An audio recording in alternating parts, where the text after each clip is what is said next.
কিছু কিছু সময় নিজের কথা বলা যায় না। আসলে আমরা এমন একটা জায়গায় পড়ে আছি, হতাশা, শান্তি নেই।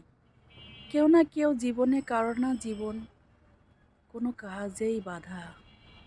সবাই সুখী না, সবাই সুখী হতে পারে না। তাই বলছি ভাই বোনেরা, যদি কোনো মানুষের বিয়ে হয়ে যায়, স্বামী থাকলে আর কোনো মানুষের সাথে সম্পর্ক করেন না। কোনো ছেলে ভাইদের বলছি,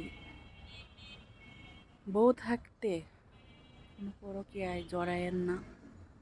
জীবনটা কখনো সুখী হয় না।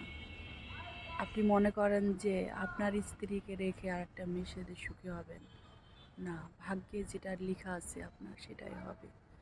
আল্লাহ আপনাকে সুখ যদি আল্লাহ দেয়, নিজের হাতে আল্লাহই দিবে, মানুষ দিতে পারে না। আপনি যে পৃথিবীতেই যান, আল্লাহর রহমত ছাড়া পৃথিবীতে কিছুই চলে না।